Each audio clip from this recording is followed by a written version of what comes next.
بسم اللہ الرحمن الرحیم۔ آخر اللہ تبارک و تعالیٰ انسانوں کو دکھ، پریشانی اور مصیبتیں کیوں دیتا ہے؟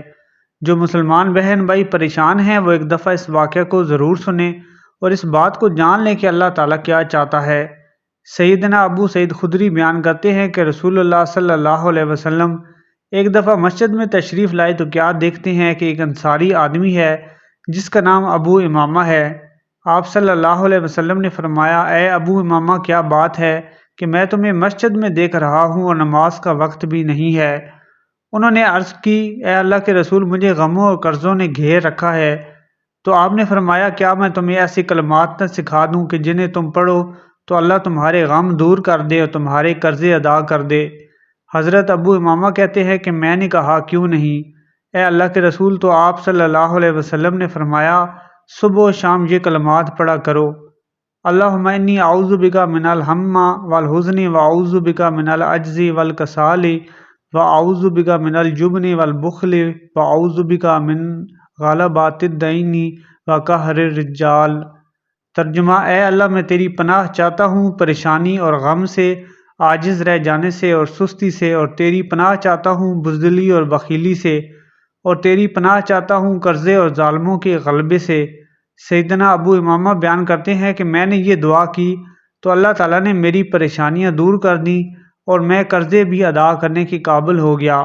یعنی کہ اے اللہ، تیری ہی پاکی ہے، تیری ہی ذات سے بھروسہ رکھتا ہوں، رنج و غم کی برائی سے تیری عظمت و جلالت کی پناہ میں آتا ہوں، اور تیری حفاظت کے ذریعے ظالموں سے حفاظت چاہتا ہوں، اور تجھ سے یہ سوال کرتا ہوں کہ تو اپنی قدرت کے ذریعے رنج و غم اور ان کے سبب کو میرے دل سے دور فرما اور میرے سینے کو نور ایمان سے بھر دے، تاکہ شیطان اپنے وسوسوں اور شکوک و شبہات سے مجھے غم میں نہ ڈالے اور اپنی ناپاک کوششوں سے میرے ایمان کو خراب نہ کرے۔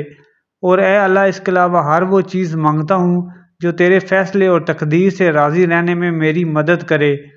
نبی کریم صلی اللہ علیہ وسلم کے پیارے صحابہ کرام رضوان اللہ تعالیٰ علیہم مسجدوں اور گھروں میں خلوت و تنہائی پسند کرتے تھے تاکہ وہ اپنے فرصت کے اوقات میں ذکر و اذکار کریں، دعائیں کریں اور اللہ کی مخلوقات میں غور و فکر کریں۔ ان میں سے جب کسی کو کوئی غم لاحق ہوتا تو نبی کریم صلی اللہ علیہ وسلم کی سنت پر عمل کرتے ہوئے نماز کی طرف دوڑتے، کیونکہ بندہ اپنے رب کے سب سے زیادہ قریب سجدہ کی حالت میں ہوتا ہے۔ نبی کریم صلی اللہ علیہ وسلم نے اس حدیث پاک میں دعا کو کلام کہا۔ اس سے اس بات کی جانب اشارہ ہے کہ دعا دل کی گہرائیوں سے ہونی چاہیے، اس یقین کے ساتھ کہ دعا قبول ہوگی۔ گویا دعا کرنے والے کو ایسا لگنا چاہیے کہ وہ اپنے دل، اپنے زبان، اپنے پورے وجود سمیت اپنے پروردگار سے بات کر رہا ہے۔ زندگی میں دکھ، غم اور پریشانیاں آتے ہی رہیں گی۔ ایک انسان کی سمجھداری اسی میں ہے کہ وہ اس بات کو اچھی طرح سمجھ لے کہ انسان کی زندگی پریشانیوں اور مصیبتوں سے کبھی خالی نہیں ہو سکتی۔ انسان زندگی کی کسی بھی پوزیشن میں ہو، لیکن غم، دکھ اور تکلیف اور پریشانیاں اس کے ساتھ رہنے والی ہیں۔ جیسا کہ اللہ کا فرمان ہے، یقیناً ہم نے انسان کو بڑی مشقت میں پیدا کیا ہے، لہذا اگر آپ یہ حقیقت دل سے مان لیں گے تو آپ کا مصائب سے مقابلہ کرنے کی ہمت بڑھے گی۔ مسلسل غم میں رہنا بڑی تکلیف دہ چیز ہے۔ اللہ کو یہ پسند نہیں ہے کہ اس کے بندے غمگین زندگی گزاریں، اس لیے اللہ نے رنج و غم سے بار بار منع فرمایا۔ صحابہ کرام کو خطاب کرتے ہوئے غم سے منع کیا، تم سستی نہ کرو اور نہ غمگین ہو۔ نبی کریم صلی اللہ علیہ وسلم نے غار ثور میں ابو بکر رضی اللہ تعالیٰ عنہ سے فرمایا، تو غم نہ کرو، اللہ ہمارے ساتھ ہے۔ اللہ نے موسیٰ کی ماں کو غم نہ کرنے کی وحی فرمائی۔ ہم نے موسیٰ کی ماں کو وحی کی کہ اسے دودھ پلاتی رہے، اور جب تجھے اس کی نسبت کوئی خوف معلوم ہو تو اسے دریا میں بہا دینا، اور کوئی ڈر، خوف یا رنج و غم نہ کرنا۔ ہم یقیناً اسے تیری طرف لوٹانے والے ہیں اور اسے اپنے پیغمبروں میں سے بنانے والے ہیں۔ غمگین اور رنجیدہ رہنے سے شیطان اور آپ کے دشمن خوش ہوتے ہیں، اور آپ سے محبت کرنے والے تکلیف محسوس کرتے ہیں۔ یہ غم بڑی بری چیز ہے، اسی لیے اللہ کے نبی صلی اللہ علیہ وسلم رنج و غم سے پناہ طلب کرتے تھے اور یہ دعا پڑھا کرتے تھے: اے اللہ، میں تیری پناہ مانگتا ہوں غم و الم سے، عاجزی سے، سستی سے، بزدلی، بخل، قرض چڑھ جانے اور لوگوں کے غلبہ سے۔ کیونکہ ایک انسان کا غمگین رہنا، رنجیدہ اور پریشان رہنا، یہ اس کی قوت عمل یعنی کام کرنے کی صلاحیت کو بہت زیادہ متاثر کرتا ہے، انسان کو مایوس کر دیتا ہے، انسان منفی سوچنے لگتا ہے اور بسا اوقات انسان رنج و غم کی شدت سے خودکشی کر لیتا ہے۔ غم میں رہنے سے پریشانی کئی گنا بڑھ جاتی ہے۔ دنیا کا غم تو معمولی چیز ہے، دین اور ایمان و ہدایت کا انکار اور کفار کے مکر و فریب پر غمگین رہنا اللہ کو پسند نہیں ہے۔ بس اپنا کام کریں اور صبر کرتے ہوئے آگے بڑھ جائیں۔ اللہ نے فرمایا آپ صبر کریں، بغیر توفیق الہی کے آپ صبر کر ہی نہیں سکتے، اور ان کے حال پر رنجیدہ نہ ہوں، اور جو مکر و فریب یہ کرتے رہتے ہیں اس سے تنگ دل نہ ہوں۔ صبر کرنے والے بغیر حساب کی جنت میں جائیں گے۔ نبی صلی اللہ علیہ وسلم فرماتے ہیں کہ قیامت کے دن یہ اعلان کیا جائے گا کہ اللہ تعالیٰ کا جس کا قرض دار ہے وہ حاضر ہو جائے۔ لوگ کہیں گے کہ ایسا کون ہے کہ جس کا اللہ قرض دار ہے؟ فرشتے کہیں گے کہ جن لوگوں کو اللہ تعالیٰ نے دنیا میں تکلیف دی اور اس تکلیف سے ان کو صدمہ پہنچا تھا اور ان کے آنسو نکلے تھے، مگر انہوں نے اللہ تعالیٰ کا حکم سمجھ کر صبر کیا تھا، اللہ تعالیٰ ان کا قرض دار ہے اور دنیا میں جو وعدے صبر کرنے والوں کے لیے کیے تھے آج پورا کرے گا۔ یہ اعلان سن کے بہت سے لوگ مرد عورتیں جمع ہو جائیں گے، فرشتے ان کے اعمال نامے دیکھیں گے، جن کی بے صبری نکلے گی ان کو دور کر دیں گے، اور جن کا صبر دیکھیں گے ان کو اللہ تعالیٰ کے عرش کے سائے میں کھڑا کر کے عرض کریں گے، اے رب تیری تکلیفوں پر صبر کرنے والے حاضر ہیں۔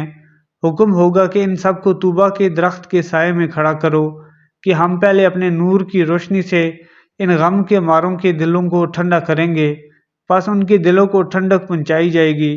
پھر حکم ہوگا کہ اے میرے صابر بندوں، ہم نے تمہیں دنیا میں ذلیل کرنے کے لیے تکلیفیں نہیں دی تھیں، بلکہ اس لیے دی تھیں کہ آج کے دن تمہارے درجات بڑھائے جائیں، آج کے دن کے لیے کھوٹے کو کھرے سے علیحدہ کیا جائے۔ پس آج ہمیں صبر کے نتیجے میں تمہارے گناہوں کو مٹاتے ہیں، اور آج ہم تمہیں اتنی خوشیاں دیں گے کہ تمہیں دنیا میں دیے جانے والے غم تھوڑے لگنے لگیں گے۔ آج ہم تم کو دوزخ کے عذاب سے بری کرتے ہیں، تم نے دنیا میں صبر کر کے ہم کو خوش کیا تھا، آج تمہارے خوش ہونے کی باری ہے اور تمہیں بے شمار نعمتیں عطا کریں گے۔ اللہ پھر غریبوں سے فرمائے گا، اے میرے غریب بندو، میں نے تم کو دنیا میں ذلیل کرنے کے لیے غریبی نہیں دی تھی، بلکہ اس لیے دی تھی کہ تم صبر کرو، اور آخرت میں تمہارا حساب صدیقین اور صالحین کے ساتھ کروں۔ آج تمہارے درجات بلندی کا دن ہے۔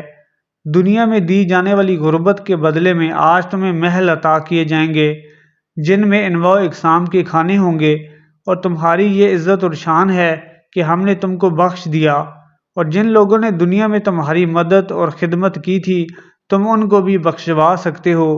پھر اللہ ان بندوں سے فرمائے گا جنہوں نے اپنے بچوں کے مرنے پر صبر کیا تھا، اے میرے صابر بندو، اگر ہم تمہارے بچوں کی موت لوح محفوظ میں نہ لکھتے اور تمہارے دلوں کو زخمی نہ کرتے تو آج تم کو یہ درجے نہ ملتے۔ صبر کرنے کی وجہ سے ہم تم سے خوش ہیں، اور اب تم اپنے بچوں کو ساتھ لے کر بغیر حساب کی جنت میں داخل ہو جاؤ۔ اب تم نہ کبھی مرو گے اور نہ کوئی غم اور تکلیف دیکھو گے۔ پھر اسی طرح اللہ تعالیٰ اندھے، لنگڑے، کوڑی، بیمار وغیرہ مصیبت کے ماروں سے فرمائے گا، اور سب غم زدہ لوگ مرد اور عورتیں اپنے رتبے کو دیکھ کر خوش ہوں گے۔ کوئی بادشاہ ہوگا، کوئی نواب جیسا ہوگا، کوئی امیر اور رئیس جیسا ہوگا۔ فرشتے ان کو براق یعنی جنتی گھوڑے پر سوار کریں گے اور بڑی عزت اور شان سے جنت کے دروازے پر لے جائیں گے، اور اس طرح سے صبر کرنے والے لوگ بڑے عزت و احترام کے ساتھ جنت میں داخل کیے جائیں گے، جہاں انہیں نہ کوئی غم ہوگا، نہ پریشانی اور مصیبت دوبارہ نہیں آئے گی۔ وہ ہمیشہ وہاں خوش و خرم رہیں گے۔ دعا ہے کہ اللہ پاک ہم سب مسلمانوں کی دکھوں تکلیفوں کو خوشیوں اور راحت میں تبدیل کر دے، آمین۔ امید ہے کہ ویڈیو آپ کو پسند آئی ہوگی۔ ویڈیو پسند آئی ہے تو چینل کو سبسکرائب کر دیں، صدقہ جاریہ سمجھ کر شیئر بھی کر دیں، اور کمنٹ سیکشن میں سبحان اللہ ضرور ٹائپ کریں۔